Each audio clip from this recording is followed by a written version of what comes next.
Varicose veins కి సరైన చికిత్స కోసం సంప్రదించండి ఎవిస్ హాస్పిటల్. నమస్తే గురుగారు, కనుమ పండుగ శుభాకాంక్షలు. శ్రీమాత్రే నమః. శ్రీమాత్రే. యా. గురుగారు, ముఖ్యంగా కనుమకు చూసుకుంటే కొన్ని ప్లేస్ లో అమ్మవారికి బలిని ఇస్తూ ఉంటారు. అవునమ్మా. జంతువులను అలాగా. అవును. అలా అమ్మవారు కోరిందా లేకపోతే అలా చేయాలా? ఓకే. ఎందుకు? చాలా మంచి ప్రశ్న వేశారమ్మా. యాక్చువల్గా అమ్మవారికి ఎవరు ఇవ్వరు, Hmm. అమ్మవారికి ఇస్తారనుకుంటారు డైరెక్ట్ గా. అమ్మవారు తీసుకోరు కూడా. కిందని పరివార దేవతలు ఉంటారు కొంతమంది. ఒక్కొక్క దేవతకి కొన్ని శక్తులు ఉంటాయమ్మా. ఆ శక్తి పరివార దేవతలకు ఇస్తారు యాక్చువల్గా. ఇంకోటి ఏంటి, గ్రామ దేవతల్లాగా వాళ్ళ కొంత పరివార దేవతలు ఉంటారు. మీరు మామూలుగా ఒక పూజ చేసేటప్పుడు, ఆవాహనం చేసేటప్పుడు ఇలా చేతులు పెట్టి ఆవాహనం చేస్తాం. ఫస్ట్ ప్రాణ ప్రతిష్ఠ చేస్తాం, ప్రాణం పోస్తాం. పూజ చేసే ముందు ప్రాణమంత్రం వేరే ఉంటుంది, ఆవాహన మంత్రం వేరే ఉంటుంది. అందులో ఏంటంటే ఆయుధ సహిత, అదేవిధంగా అష్టదిక్పాలకులు, అష్టమాతృకలు, అష్టభైరవులు అని అక్కడ ఆవాహనం చేసి పూజ చేస్తారనమాట యాక్చువల్గా. అయితే ఇక్కడ ఎప్పుడు కూడా గుర్తుపెట్టుకోండి, ఎనీ టెంపుల్ అమ్మవారేమి నాకు కావాలి, ఆవిడికి ఎందుకు, ఆవిడికి తక్కువ. ఇప్పుడు మనం ఇస్తేనే ఆవిడ తినాలా, కింద పరివార దేవతలకు ఇస్తారు.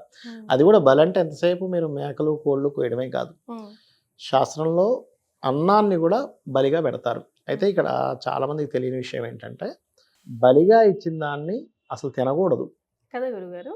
ఎందుకంటే మరి తింటున్నారు కదా అని మంత్రం చదవట్లే. ఎక్కడ కూడా బలికో మంత్రం ఉంటుంది, మంత్రం చదివిస్తారు. మంత్రం చదివిస్తే తినకూడదు, అసలు తినకూడదు. అది చేసినట్టే, వదిలేసినట్టే. అవి ఇంకే జంతువులు ఏవో తింటాయి, పడేస్తాయి. వీళ్ళు తినకూడదు. ఇప్పుడు ఇక్కడేంటి, ఇవాళ రేపు నేను కొన్ని ప్రాంతాల్లో చూస్తుంటా, అక్కడ వెళ్ళి కోడిని కోస్తారు, మేకను కోస్తారు. ఆ మంత్రం ఉండదు, ఏముండదు, కొన్ని ఏదో జల్లుతారు. అది ఇట్లా తలకాయ ఊపితే ఇంకా అది ఓకే చేసినట్టు అనమాట. ఓకే చేసిందని అంటే వాళ్ళ నమ్మకాలు వాళ్ళవి కదా, ఓకే చేసిందని ఫీల్ అవుతారు. అది తలకాయ ఊపిపోతే మళ్ళీ దాన్ని కట్ చేయరట. అవును గురుగారు, కట్ చేయరు. అంటే ఏదో కీడు అది ఒప్పుకోవట్లేదని వాళ్ళు ఇది అవుతారట. ఇంకోటి ఏంటంటే, ఈ కాళికా పురాణం అని ఉంటుంది, అందులో ఎక్కడా కూడా మీకు కోడిని బలి ఇవ్వమని లేదు. కోడి ఇవ్వకూడదు. చాలా మంది తెలియ కోడిని ఇస్తుంటారు. మీకు ఎందుకు, కామాఖ్య ఉంది కదా, కామాఖ్యలో పంచబలులు అని ఇస్తారమ్మా. అక్కడ ఉండేటువంటి అది చెరుకు గడ ఇస్తారు, గుమ్మడికాయ ఇస్తారు, పౌరం ఇస్తారు. ఎందుకంటే శాస్త్రంలో చెప్పింది ఏంటంటే, ఎగిరేది ఇవ్వాలి. ఈ కోడి అనేటువంటిది ఏంటంటే, అది ఎగిరేది కాదు, 4 కాళ్ళ జంతువు కాదు, మీడియంలో ఉండేది. ఇంకేంటంటే అలవాటు అయిపోయింది ఎప్పటి నుంచో, అట్లా ఇస్తారు. అక్కడ మేకని ఇస్తారు, దున్నపోతుని కూడా పెడతారు అక్కడ. అంటే అక్కడ ఇచ్చే పద్ధతులు. యాక్చువల్గా కలియుగంలో బలి నిషిద్ధము అని ఉంది శాస్త్రాల్లో. బలి అంటే ఎంతసేపు నువ్వు దీన్ని కట్ చేయడమే కాకుండా నీ అహాన్ని కూడా బలి ఇవ్వాలి. అంటే నీలో ఉన్నటువంటి చెడు దాన్ని వదిలేయడము.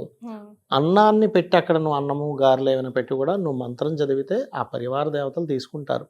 కాకపోతే ఒక్కొక్క ప్రాంతాన్ని బట్టి ఒక్కొక్క కోరిక నెరవేరడానికి ఆ యొక్క పరివార దేవతల్ని, ఆ దేవతని ప్రేరేపించిస్తారు కొన్ని కష్టమైనటువంటి పనులు తీరడానికి. అది ఒక్కొక్క ప్రాంత ఆచారాలు, సెంటిమెంట్ లాగా. ఇప్పుడు కొంతమంది ఎలా అంటే, ఈ పని అవ్వాలి, నాకెందుకు ఈ పని అవ్వట్లేదు అంటే, కింద పరివార దేవతలు ప్రేరేపించిస్తేనే అవుతుందనే ఒక నమ్మకాలు ఉంటాయి కొంతమందికి.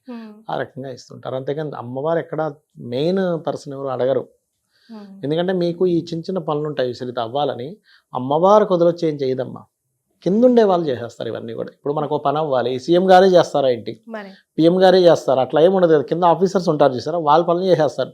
అందుకని మనం ఏం చేస్తాం, ఆయన కలిసి అయ్యాన్ని రిక్వెస్ట్ చేసుకుంటాం, ఈ పని అవ్వట్లేదని. ప్రతిదానికి సీఎం దగ్గరికి వెళ్ళంగా ఆ పరివార దేవతలకు ఇస్తారు వీళ్ళు ఇచ్చేది. అందరూ ఏమనుకుంటారంటే, అమ్మవారు ఎందుకు అడుగుతుంది, అమ్మవారు అసలు అడగదు, ఈశ్వరుడు అడగడు, అమ్మవారు అడగదు.